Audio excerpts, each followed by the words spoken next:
sa alwas fitu o masani solmona ia so fa bene fa fongo foi da wino foi moa a fa ele atina ele ali fale na algo foi la to e tina quando mai le tua sa tu fa lo na fiongo foi da wino o ia liinga na kuia mtumo wa Faavae. Alex o fa mai le ya Maota tu tomfai. To fai mo tua ta to no le o pan bon la lama ta to uma le tu mai na go. Ti no mai pa no. O le sidi sia. Tani le na mai so mo.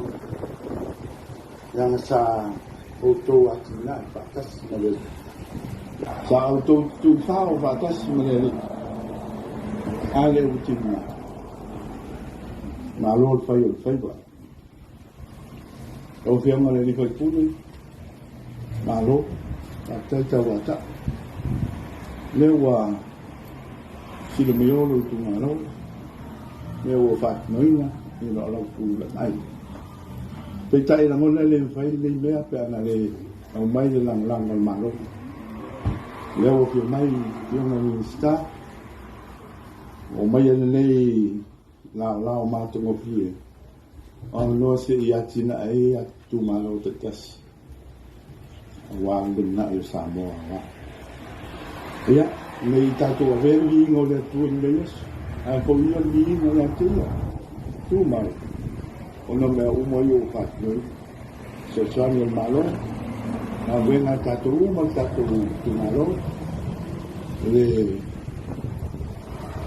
au kamuto na ya fala in san malam tapo ina mawo tamam tina ma tu me tu malo ele tina ma le liye tu kai ma ubi tu mau ya te o ni inga fa ba ana le se no la pala le ya le no o ma tu ta fa o mai o ma ni le ma tu sa o va ya le ma a le o ma tu tam fai fatino via il piano sua fa ba al tano ya se le ya tina ma lui ai no ma lui ai tu malo ma tu ya la fanga tetas e silio no manuia la we calcio manuel dias manuel nei fale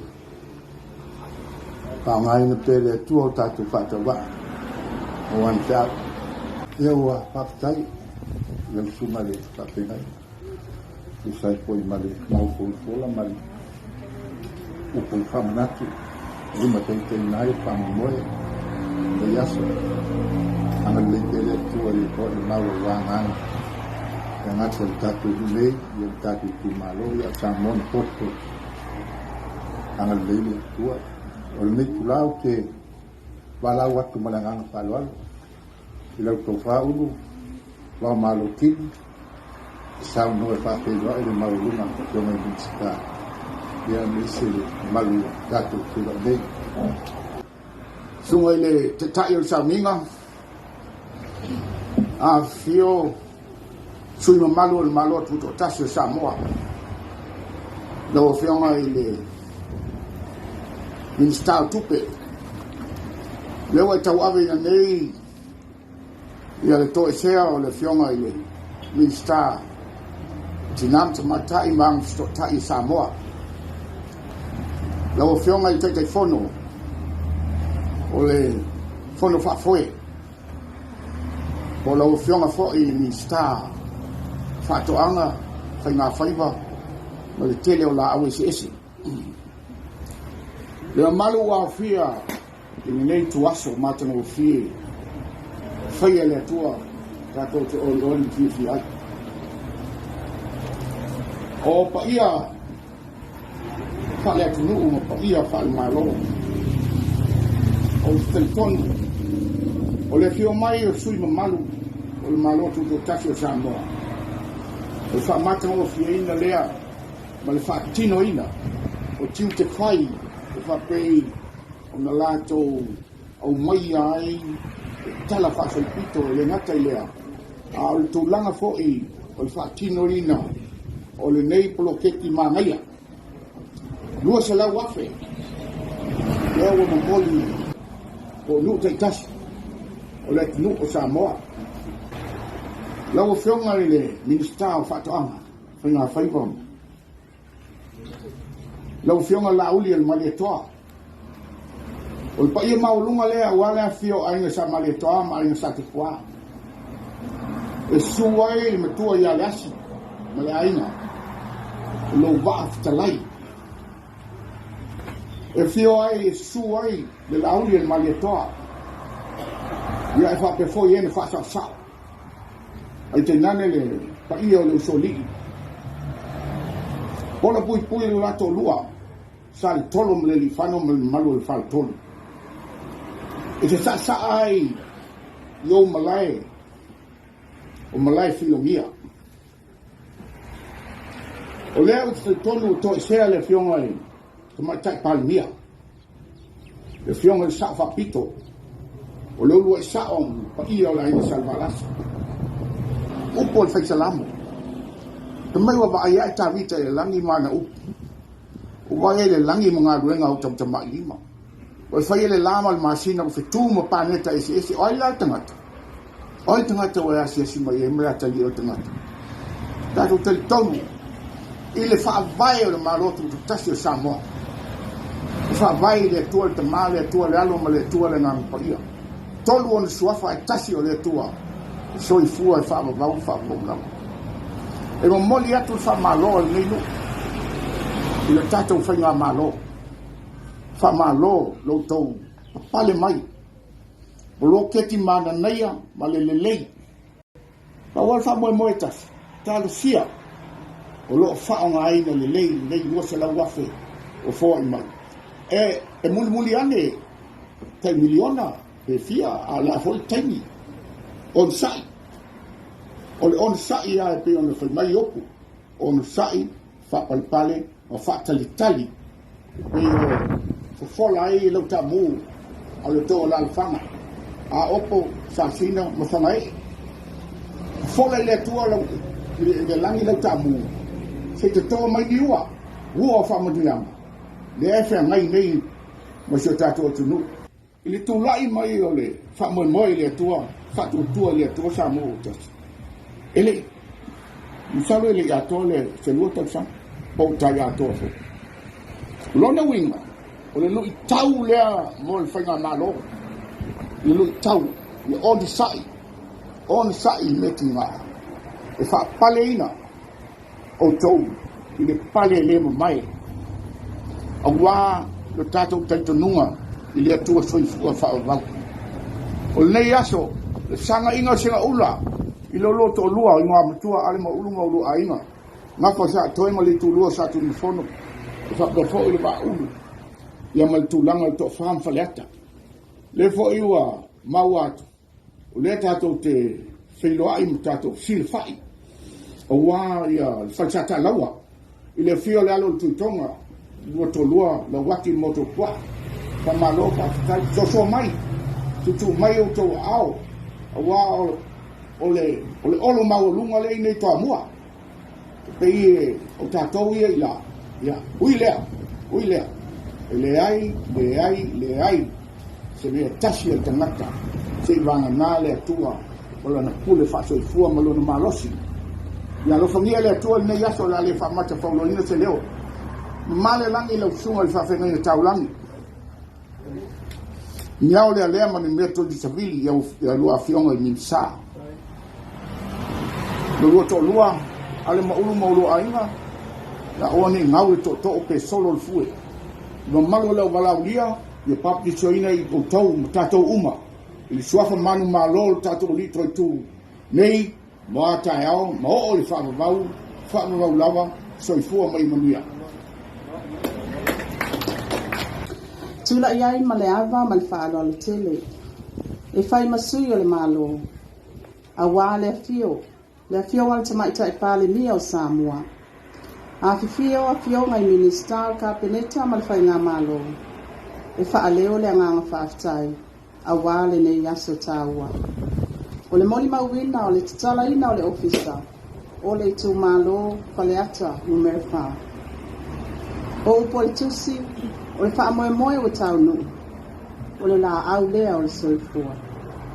O le po iwa tongi pātau le ave ma ua sili poe o le whaatau tainga sa alo iai le Itumalo ma le nei ngā luenga matango fio. E leo toi pō malae i le Itumalo i le nei polo keti tāua al tātou malo o loo whanga solo nei. O le wha amatu i nātu lea o le taitainga o ati nae moa fioanga i le wha amal malunga li imwhaipule ai maise o le wha foina ma mataituina e le komiti mo le polo keti a le Itumalo. O lea u wha atupeina i le tala wha atatawa tupe le malo i tausanga taitasi. I tawala atu le polo keti mo le ati nae Itumalo District Development Project. O loo ta imu ai le mtanga luenga tina matamaita.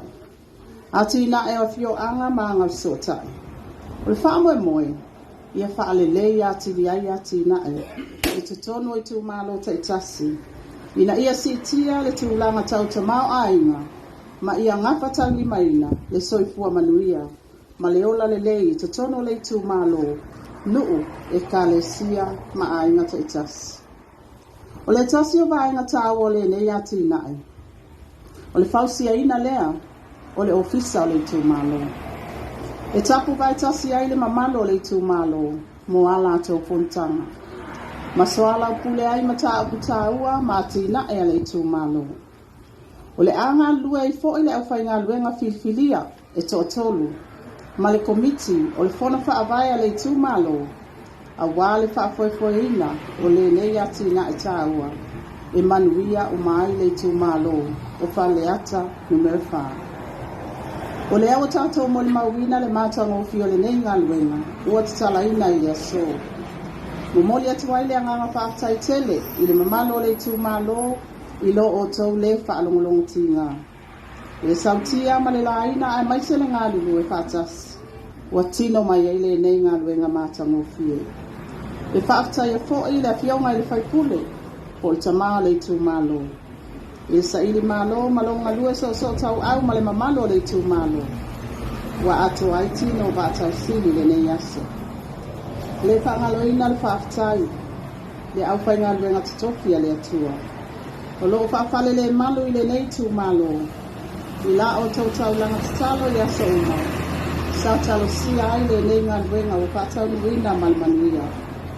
O upo al tusi, a le ati nae le ali il fale, e ngā lulu e fua i la tau o e ati nae. Le tu alalo, ia whao ngā tatawa vanua. Ma ia awane i vale tu lima ne ia vanua taua, o tu i na mai e le tatou malo. E wha moe moe le manuia o le Itumalo, pe a le lei o na lufi lima le lei e le whaipule. Le komiti o le Fono Faavae le Itumalo, ma le au whainga luenga nei so soani, mo le ati nae talawhia ngai a le Itumalo. E tele lui tau, a ia loto te tele, ma wha moe moe le atua, e manu iai wha moe moe na una. E wha mani a tele le atua le nei ngā luenga, ia whai ma puna vai, e puna mai ai manu ia, ma le sosia o ati na ese, ina ia manu iai a inga, e ka le sia, nuu, ma le Itumalo. Mani a tele lau sunga le tai sauninga, e a whio mai minister pai pule o tātou awai. Pāpea foi le mamalu mawalunga o le Itumalo. Ma ua tatala aloa ia i nei le tātou ofisa le Itumalo Faleata numero 5, mo lona whaonga ina. So i pua mai a manila. Ia, iko matu pati le sononga matu na kure. Kure vista, tamaluka tai. O le talo le Itumalo, kuma tapunga, yang alile kua buke su pinangal. Awasa mua, rei, makayao, marua. Yang alile kua mai. Le tula, ya, bala watu le sunga te telefono, o kumiti ia po le tuna pule ni pule, ko fare mam tu ya ale, ia, tai tau le. Sa wanga mata no fiu, o, don sa mo ia le mista, e o fiu ma pule. Ino foi se tala o tatu ngā luena, ai tatu te li uti li pine ko.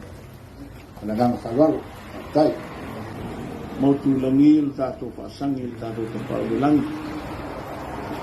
Te ina i tatu nei tai au, sunga i le tai sāminga. Ia mo i lunga foi le atua nei tai au. Veian nei awa noa tāua. Lai atua e mai whalo le tele. Ia nei e whainga ka ia mauralunga nei Itumalo, Faleata numai whai o na tupu mono e. Moli o tuele nganga tanga e tia ma le whakaitai. Lai tianga i le maskata mista, le tianga ma kola. Sai ma le saunanga matango fie. Pala e au hoi pala tileina hoi, ia le Itumalo.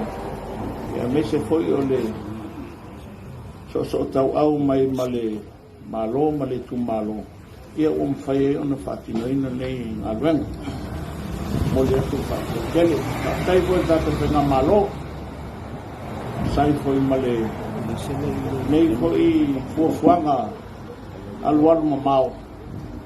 Ia oa le whamtuinatu lea o vainga tupe hausia ia Maota ni o Fono Faavae ia o malo le fai titia le nganga pa tai tato malo ia maua ia ia fa mo nei Itumalo wa uma fufuanga uma lava tato malo ia tua langoina le Itumalo Faleata numai wha o le tala o tato ngaluenga ia o le whanua nei e patula i le tato ngaluenga ni ia o le whanua le aingo sa le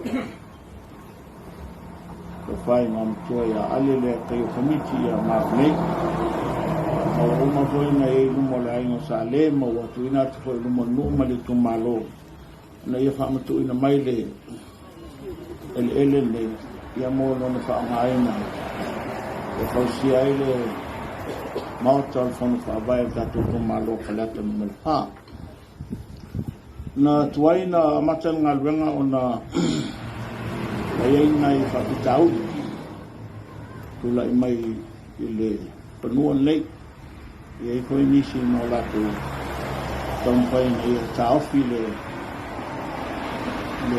ngalua ina ngā luenga ia mai nao o lava i le tula Fono ia maua whamanino mai tula Fono le whanua lava ia le whanua tau swafa ale wa iai le malienga o ale ma ale ma e sa le me le mpaita pia sesi ngā luenga ia la lea na ama kairo na katulama le tosi e na le ngā luenga tono le kasita iai o le asalawina o konsolante mo le lato ano e lua kampani o lato tu ina maina lato ofo o le kampani le disaina o Wang Sing e se lau tolu suli mafe na te fausi ai le ngalwenga atoa o le kampani le AK Built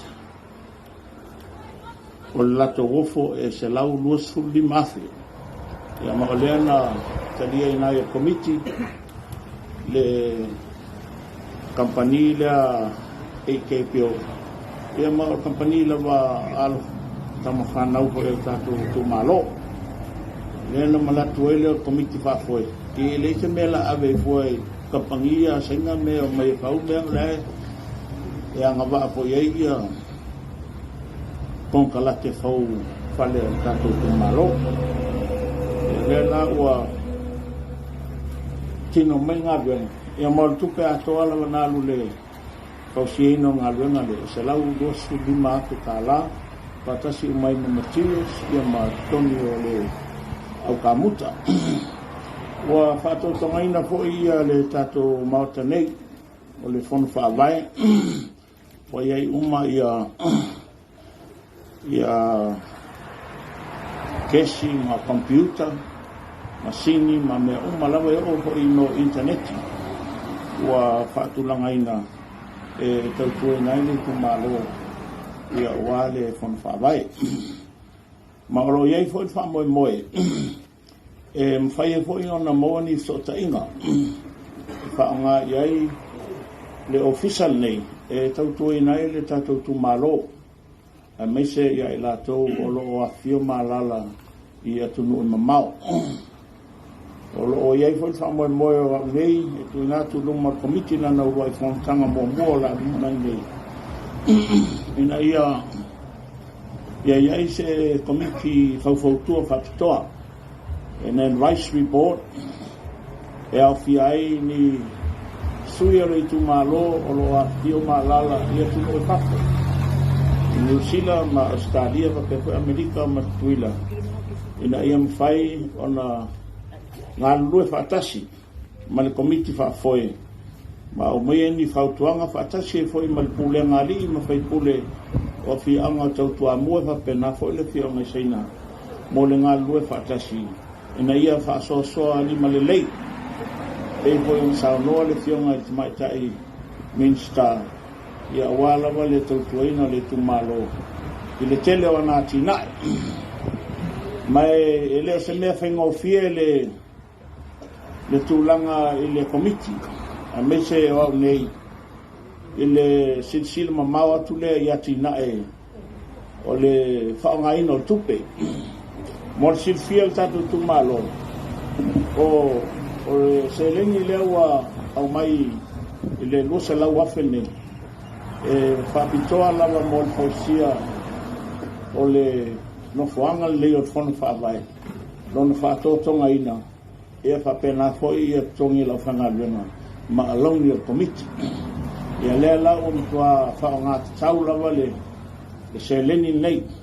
A o le vaenga o le miliona tala leo la fuafua mai. Ia olo iai ia hati nae. E whaonga iai seleni lea. E wa whata oto mai foi el malo. Ia na fuafuanga alualu na mau. Mo le whaonga ino tupe nei. E le whape foi le songa mga waka ko e whaonga se mea e whaiain whailea le ai. Wa uma le whata oto le tato clan. Ma wa uma wentu ina atu i le Minster. Ia tato mana onga. Ia mo la silsila to iai. I le whaonga ino nei se leni.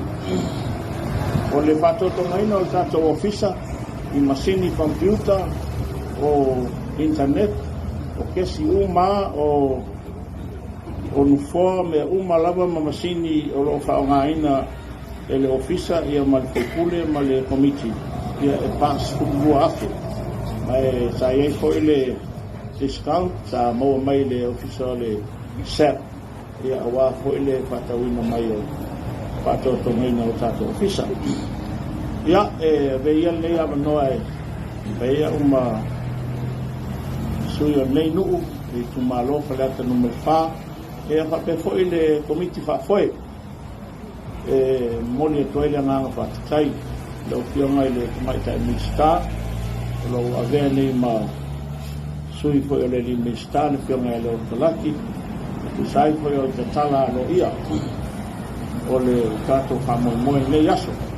Ia, mai o masani lava lau fionga mulpola ma lau fionga la uri e o uede manga o ai le hoi e whakamil milo e tu sao lava mai o whaonga ina hoi se leni uma lava e whamtu ina mai mo le Itumalo ne le a lufi li malei ma mautinoa na ia ngā mo mato tangata me se le atina ina le Itumalo e awe i en wha e siningia pea ia Itumalo i fionga i rifai alima whaipule o Itumalo ia ale ma unu mo la aina whakengafo i le alo tuitonga ma ia ona tanga fia i le komiti ia tūlanga o le whaonga aina o se eleni nei me la le mole toele ngā whaktai ia i alo whangia le tua e ko manuia o tato whainga malo fionga smaitai pārmia tato tāsia foi le a pulu tōwhanga ma le whakaefu ma le singa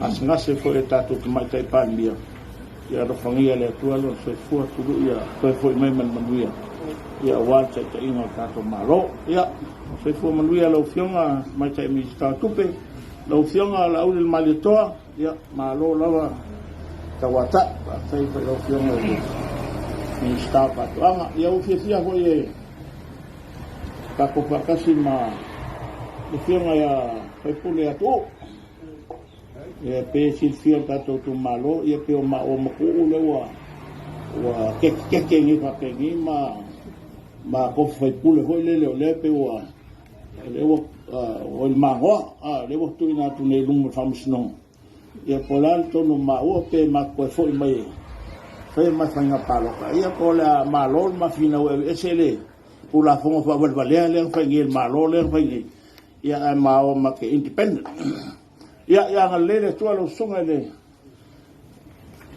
pa fenga ia manu teleina le ro le tua ia mo te wala unato lo fianga mai tai bista ia te fia mai o ti tato di pin sala lo ia ma fio to le malu ho la wala dia malu fianga ia sei tanga ile official dei ia ko fe tau i mangai kupe fa makala ko fe ro official pe o mo kele kupe ai le lava mela e kong ia ko la ki ho kupe ia anga le tu le ta que mai lo que vamos matar ya la pasa solo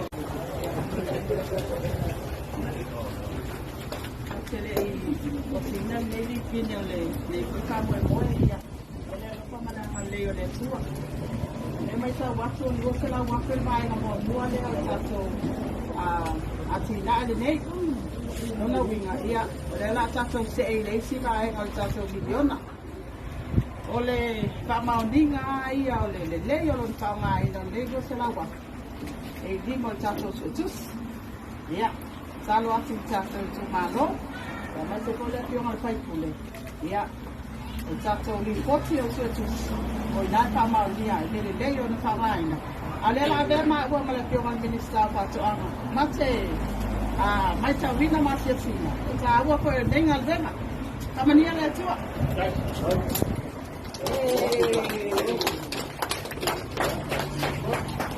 ya que me lo fianga oh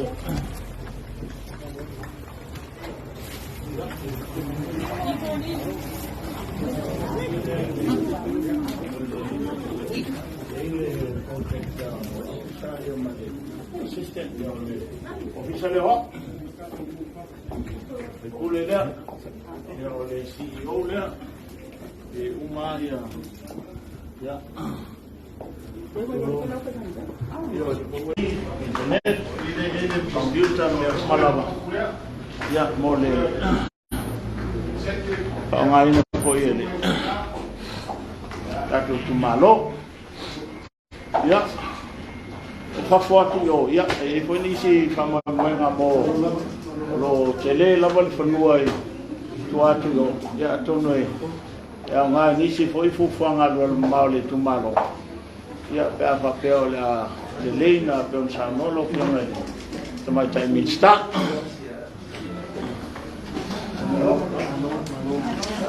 ya le kilo lo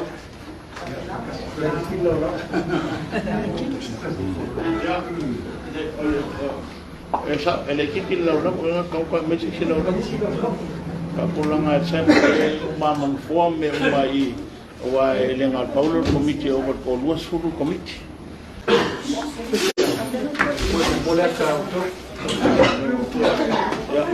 Fono i fono no komiki tua a fiepe ya la tormone ya la fiepe komiki kua ya maniso tatonu a fiepe tua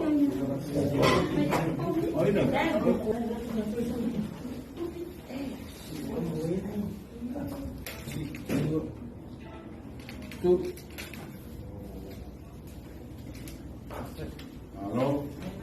Hello. Hello.